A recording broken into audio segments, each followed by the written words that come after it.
Boa tarde a todos, companheiros e companheiras da caminhada espírita.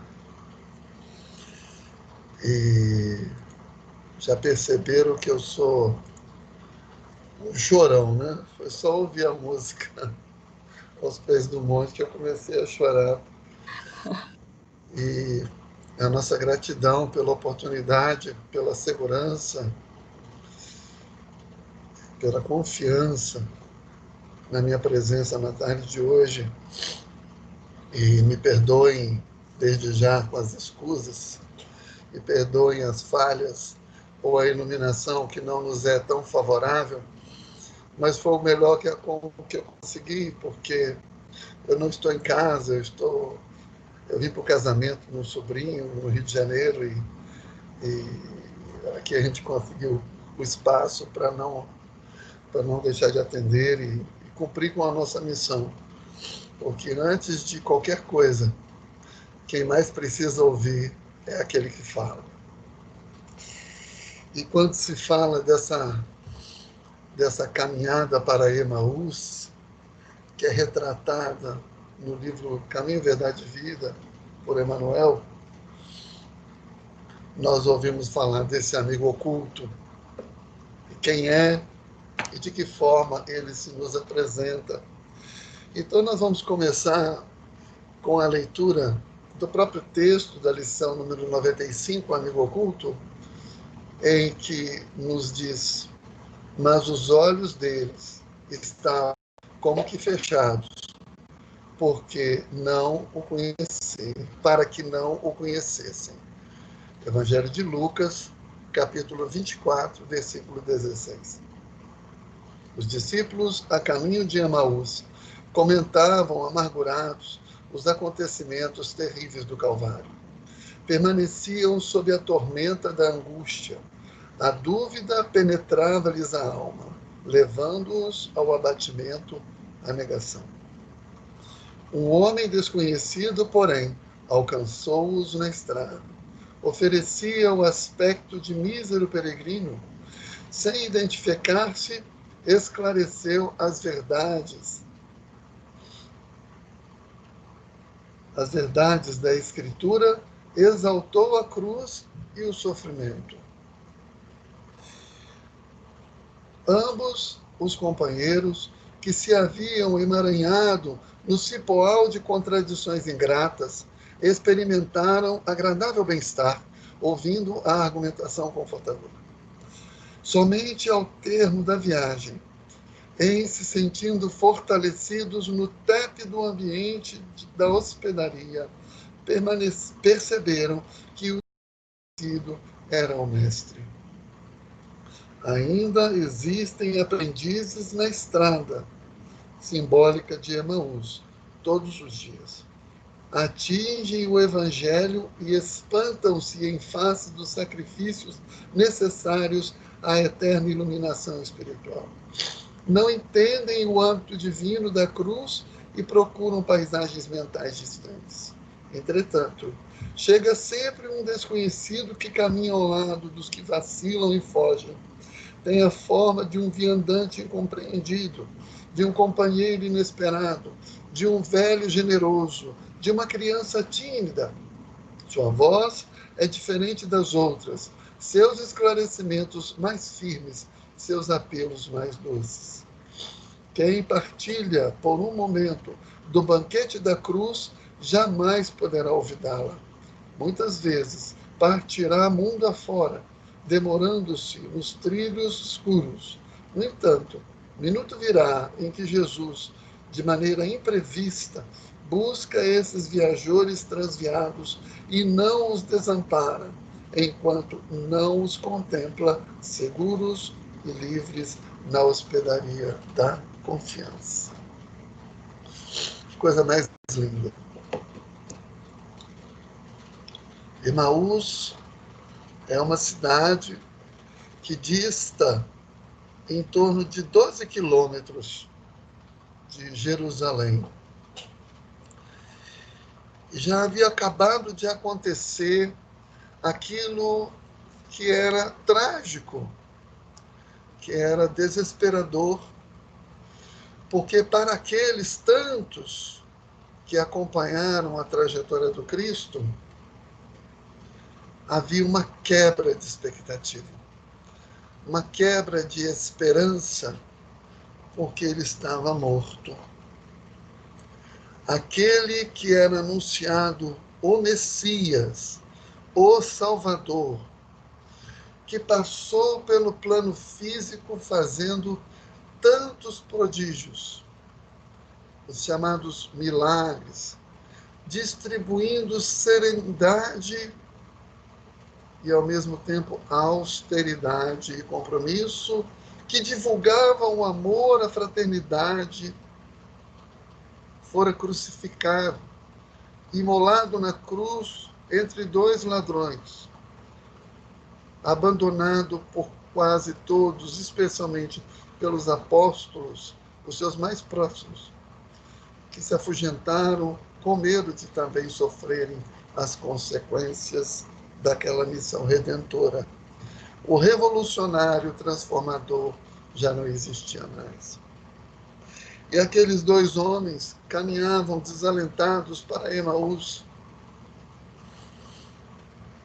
Eis que, da forma mais singela, mais simplória, mais invisível, ele se lhes apresenta e começa a falar com eles, questionando primeiro o porquê do desalento. Eis que respondem: você não soube do que aconteceu em Jerusalém?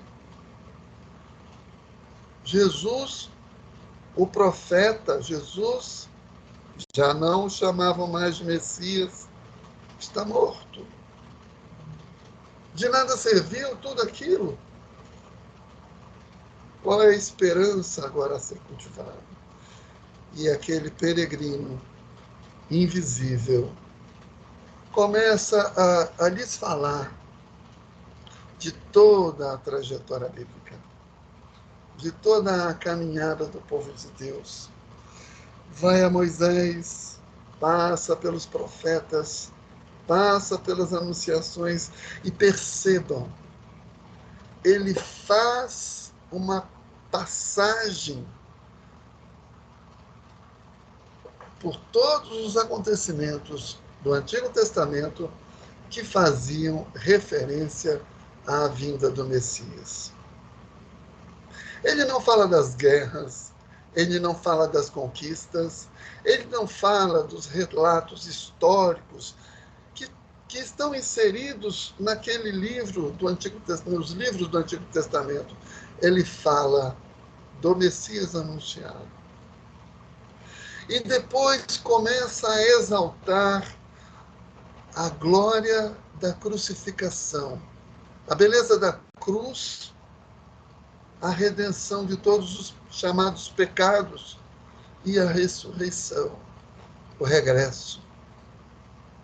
E aqueles homens começam a se encher de esperança, sentem-se aquecidos por aquelas doces e inebriantes palavras daquele peregrino invisível, que talvez passassem por ele e nem o enxergassem ao longo de uma rua qualquer. E ele adentra a hospedaria com ambos. Parte o pão. E aí o reconhecem. Seus olhos são abertos à visão de Jesus. E quando o veem na hospedaria da confiança, como diz Emmanuel, ele desaparece. Quando somos chamados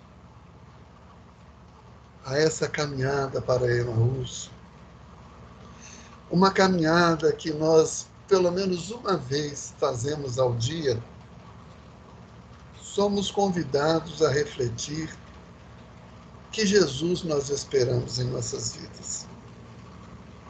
Qual é o Cristo que nós queremos? Qual é o projeto salvacionista que idealizamos em nossas idealizações mentais, nos esquecendo de nossas agruras e das nossas realidades morais. Jesus veio ao plano físico, permitiu-se, encarnado neste planeta de provas e expiações, para transformar toda a primeira revelação unificadora de um Deus em uma proposta de transformação moral, em que a partir daquele momento nós assumiríamos o Deus de amor, o Deus de renúncia, não o Deus da guerra, da conquista contra o outro, mas da conquista de nós mesmos. De vencermos as nossas batalhas íntimas, um dia de cada vez, para chegarmos à glorificação da ressurreição, que é ressurgir, que é recomeçar, que é reencarnar um pouco melhor, um pouco mais leve, um pouco mais sólido, para buscarmos um pouco mais da perfeição prometida que o Espiritismo nos veio trazer como consolador. Muitas e muitas vezes nós caminhamos desalentados com as nossas derrotas. Muitas e muitas vezes nós não acreditamos na possibilidade de nos transformarmos e insistirmos em querermos mudar o outro. Muitas e muitas vezes nós nos propomos a um mundo de belezas e alegrias, mas não arregaçamos as nossas mangas morais para fazê-lo efetivo. Jesus se deixou imolar na cruz, e ele se deixou porque apenas foi preso quando ele o disse, para mostrar aos homens que o amor venceria. E que esse amor, que é paciente, que é tolerante, que permanece, haveria de ser cultivado em nossas caminhadas desde então, de uma forma mais clara, mais comprometida, mais contundente. Ele não nos convidou a sentimentos e sensações de periferia. Ele nos convidou ao sacrifício, entregando-nos, agora como o Espírito da Verdade, a nossa história em nossas mãos, retirando de todos nós os véus da fé cega e nos entregando o raciocínio, a razão inerente ao ser nominal, responsável por todas as suas dores, por todos os seus amores. Certa feita, num estudo do ESG, uma companheira lançou um comentário desafiador e disse: como é bonito o Espiritismo, mas como é difícil, como é pesado ser responsável por tudo que passo, por tudo que suporto, por tudo que sofro. E alguém no grupo retrucou de forma singela e disse: como é lindo, como é lindo saber que eu tenho nas minhas mãos a minha vida.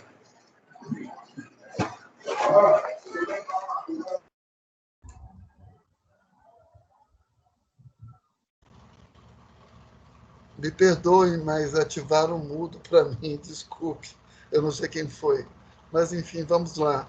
Como é maravilhoso, como é abençoado saber que eu tenho todo o norte da minha vida, da minha trajetória, da minha evolução em minhas mãos. Porque agora, pelo exercício do livre-arbítrio, eu serei mais ou menos feliz. Eu serei vitorioso ou derrotado, se eu quiser. Basta isso. E não será um toque de mágica, e não será um milagre do Cristo. Será pelo meu esforço, pelas minhas conquistas, que a pacificação, que a autoiluminação, aquela viagem interna para fazer florescer o Deus interno que nós carregamos desde a centelha divina, forjada no princípio material e depois espiritual, que eu encontrarei a verdadeira felicidade. Mas isso aconteça, há de fazer essa caminhada para Emaús. Porque muitas e muitas vezes, nos primeiros empeços, entraves, dificuldades, nós desalentamos, nós nos lançamos no desespero, nós desistimos. Ou fazemos as escolhas equivocadas, assumimos contendas, inclusive de ordem religiosa e filosófica, para fazermos valer os nossos mais graves sentimentos, o egoísmo e o orgulho. Essas duas chagas que marcam o nosso planeta, que marcam o nosso momento evolutivo, das quais haveremos de nos libertar a cada caminhada para encontrarmos a felicidade. E Jesus se nos apresenta como aquele amigo oculto, aquele que nos desperta a nova reflexão da razão de estarmos aqui, de buscarmos as razões dos nossos sofrimentos e das nossas dores. E dizer para nós, eis-me aqui, ouça. E quando ouvimos, ele desaparece. Não nos desaparece do coração. Ele se torna novamente invisível, porque nós somos deuses. E ele confia em todos nós. Jamais nos desampara, jamais nos abandona, jamais nos deixará. Lembremos de duas situações. Aqueles homens não viram, se encheram de alegria e aquecimento fraterno por um mísero peregrino e recobraram a confiança no Messias e não profeta. Tomé, um dos 12, precisou de ver o Cristo. Ele se lhe apresenta e diz, Tomé, aqui estou. Toca as minhas chagas para crer. Bem-aventurados aqueles que creram sem nunca ter visto. Onde está a sua fé? Será necessário ver o Cristo? Nós sabemos que ele pode se apresentar em qualquer lugar, a qualquer momento. Sabemos disso. Ele se nos apresenta nas pessoas mais singelas ou mais contraditórias que passam por nós. Às vezes damos uma topada na rua, às vezes não recebemos um bom dia no elevador, às vezes recebemos aquele sorriso que nos abraça no momento em que estamos tão ensimesmados, tão olhando para os nossos próprios umbigos, preocupados com as nossas dores, sequer enxergando aqueles que estão ao nosso redor, que sofrem às vezes muito mais. É Jesus. Se nos convocando para Ele, para o banquete da crucificação.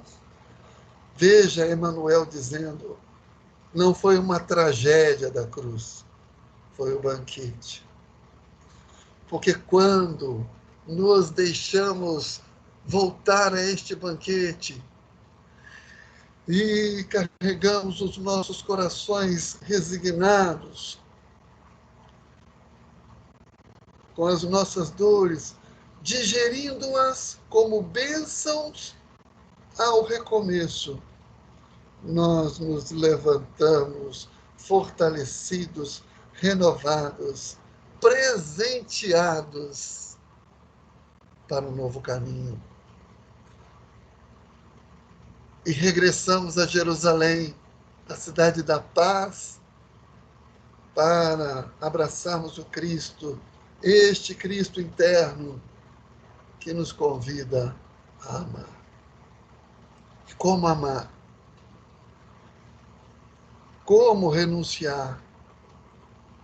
Basta lembrarmos da máxima trazida pela doutrina reveladora do Espiritismo, de que fora da caridade não há salvação.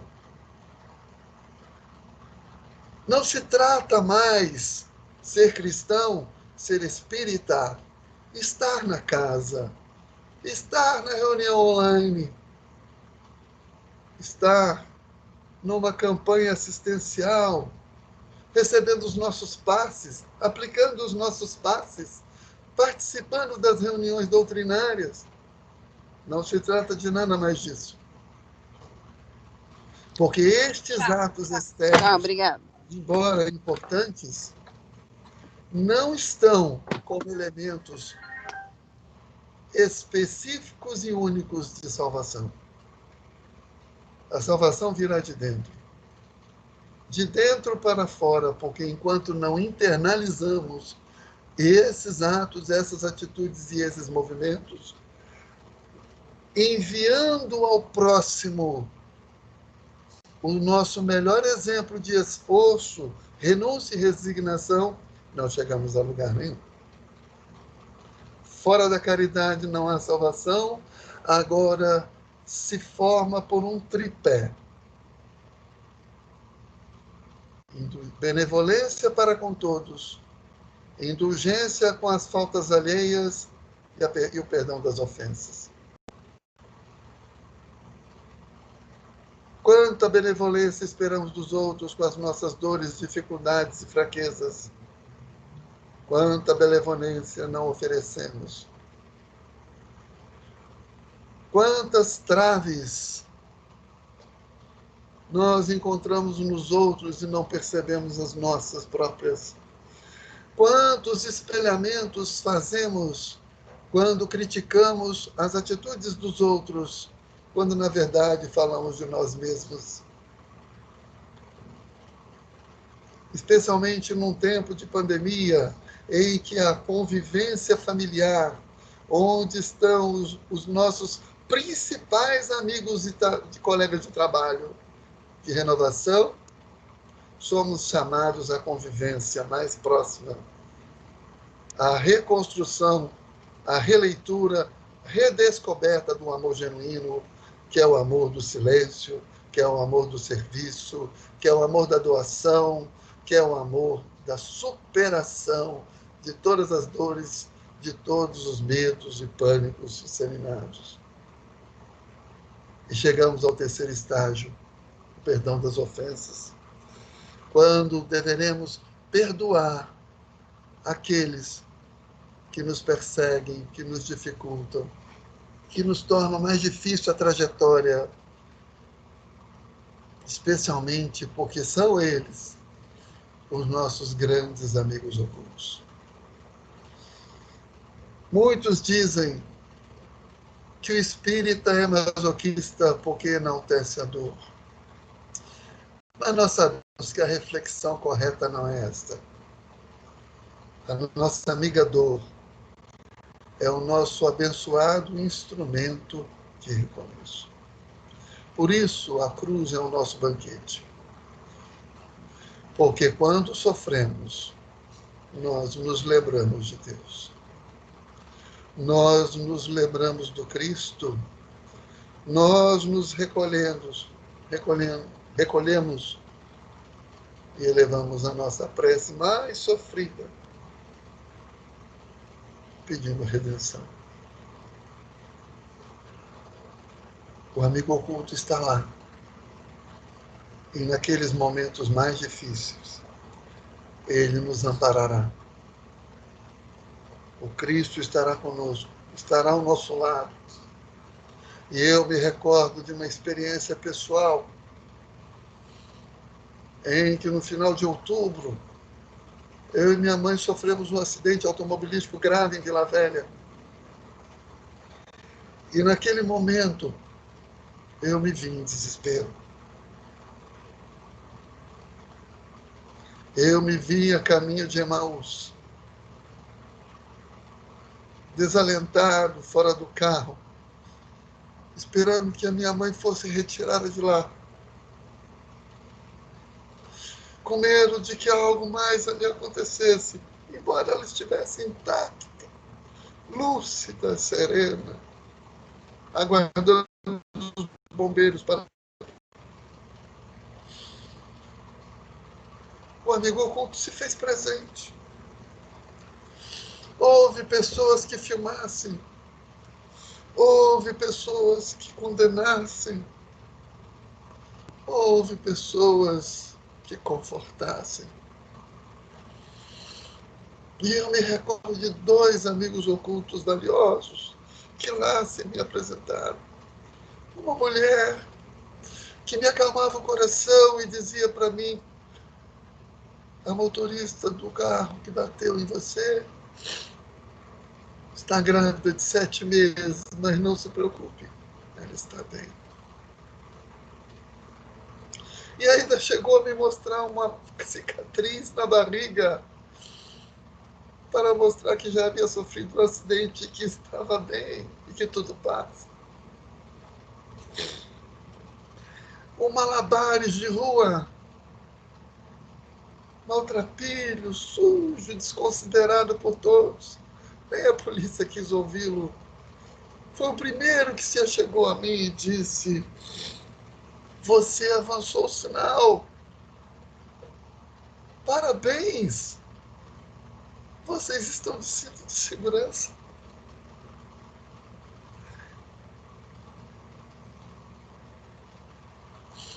Jesus se nos apresenta o tempo todo dessa forma. E aí nós chegamos a Emaús, quando nos permitimos viver nas entranhas cada experiência, de sermos benevolentes com aqueles que nos fazem mal, com aqueles que se regozijam com as nossas dores, de sermos tolerantes, indulgentes, com as faltas de todos eles, porque esperamos também isso para nós, de perdoarmos todos aqueles que se nos apresentam como nossos inimigos e que, na verdade, deles não seremos inimigos e eles servirão como os nossos amigos ocultos a nos reaquecer o coração pelas lembranças do Cristo, pela dor, que é o nosso instrumento de movimento, e ao recomeço, e à noite, quando recolhidos em nosso leito para o descanso físico e a libertação espiritual, para refazimento de forças ao serviço, elevarmos a nossa prece, fazermos a nossa reflexão e darmos graças por tudo que somos, por tudo que temos. Baixarmos um pouco a nossa bola, pararmos de esperar as maravilhas do céu, dos mundos ditosos ou perfeitos e felizes, e fazermos das nossas projeções mentais, dos nossos desejos mais fecundos de felicidade, a nossa motivação de trabalho, de serviço transformador, de dentro para fora. No Congresso Mundial no México, um expositor falou sobre a transição planetária começa em mim, e ele nos apresentou 4 pilares para que essa transição se perfaça. O Evangelho como nosso roteiro, a consciência como nossa estratégia, a ausência do mal como nosso esforço e a prece como a nossa arma. O Evangelho, Jesus, nos trazendo todas as dores que se permitiu passar, para nos mostrar que, seja ela qual for, é redentora, é possível, é viável. A nossa consciência, na verdade, como nossa consolação, porque no momento em que nos conscientizamos da nossa pequenez, da nossa simplicidade, de tudo que ainda precisamos trabalhar, e aceitamos e trabalhamos melhor as nossas dores, exercitando especialmente o nosso auto-perdão, sentimos-nos consolados. A ausência do mal, que a partir da nossa consolação passará a ser a nossa estratégia para mudarmos o nosso padrão vibratório consciencial, vibracional, porque ninguém se tornará Jesus da noite para o dia, e ele nunca nos chamou a isso. Porque ele nos disse: eu não vos abandonarei. É um dia de cada vez. Não tenhamos pressa. Façamos o nosso hoje o melhor possível, a nossa melhor estratégia. E por que não fazer o mal? E por que o expositor não disse servir, fazer o bem? Porque nós somos falíveis. Então, o simples esforço de não fazermos o mal já é uma grande estratégia de renovação. E a prece, como a nossa grande arma vigilante, porque é nela em que, cerrados os olhos, nós mergulhamos em todos os nossos espelhamentos mentais. Nós encontramos mentalmente os nossos peregrinos, nos recordamos de todos eles, somos levados àquela caminhada de 12 quilômetros para recordarmos de todas as promessas dos profetas, desde Moisés ao Cristo que nos prometeu a vida eterna, a projeção do amor, e ao Espiritismo, este Consolador que traz o cristianismo redivivo e nos diz: eis-me aqui. E como a música nos fala, minha dor serenou. Não tenhamos pressa, preocupações com datas limites ou promessas fixas, ou suspeitas de quem serão aqueles que ficarão no planeta Terra. Não, não nos preocupemos agora com o dia melhor. E se tropeçarmos,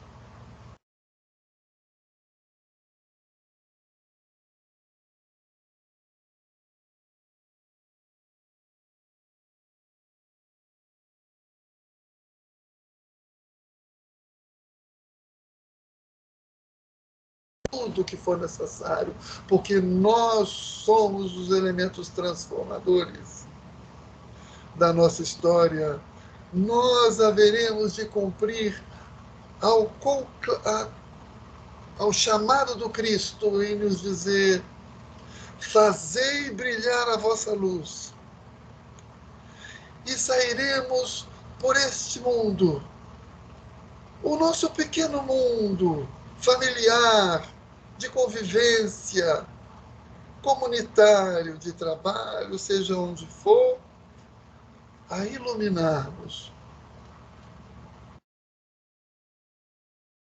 todos os caminhos daqueles que, assim como nós, precisam de ajuda, pelos nossos exemplos de esforço de vencermos a nós mesmos e chegarmos a Jerusalém, da paz de espírito, da pacificação interna, do bom combate, porque foi assim que o Cristo também agiu com ele. Se apresentou a Saulo e o fez Paulo, com todas as suas mazelas, com todas as suas deficiências, com tão pouco amor que ele ainda carregava, fazendo-se o apóstolo dos gentios. Nós podemos, meus irmãos. Como é difícil, como somos difíceis, nós podemos. E que a nossa luz brilhe. E que o nosso sal seja o melhor tempero do nosso chão, a temperar corações endurecidos pelo nosso esforço transformador.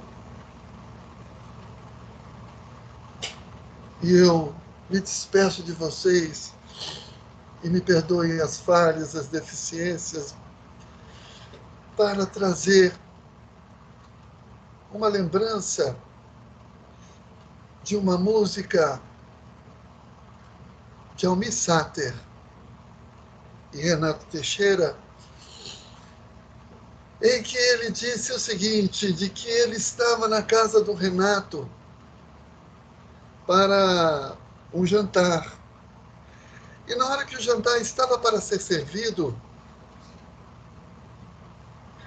ele chamou o Renato e falou: Renato, pega o violão. Está vindo um negócio aqui, eu preciso botar agora no papel. E a música veio.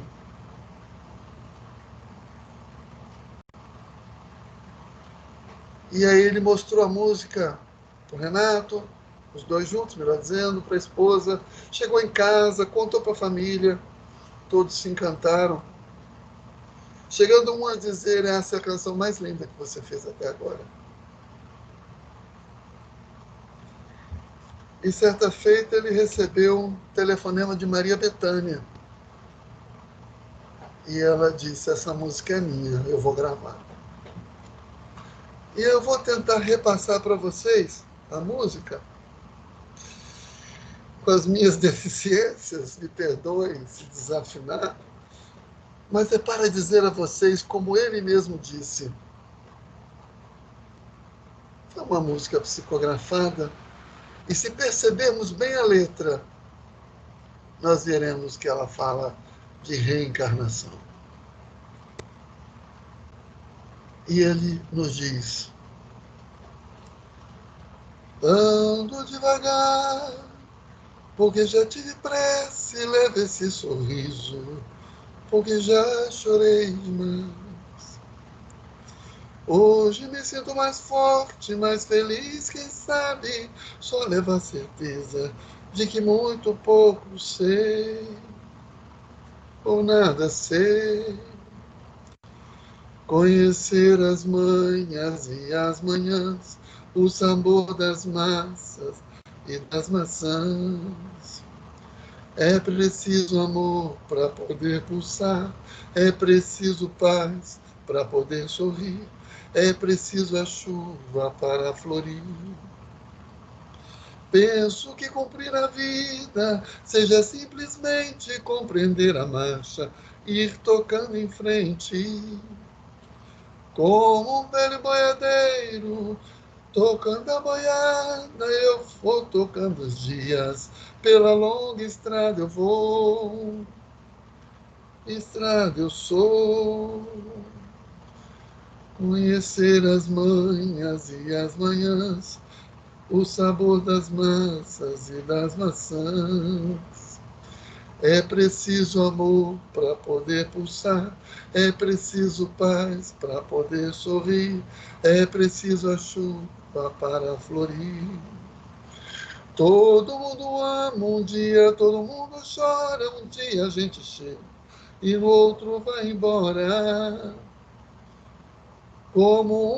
Cada um de nós compõe a sua história, cada ser em si carrega o dom de ser capaz e ser feliz. Conhecer as manhas e as manhãs, o sabor das massas e das maçãs.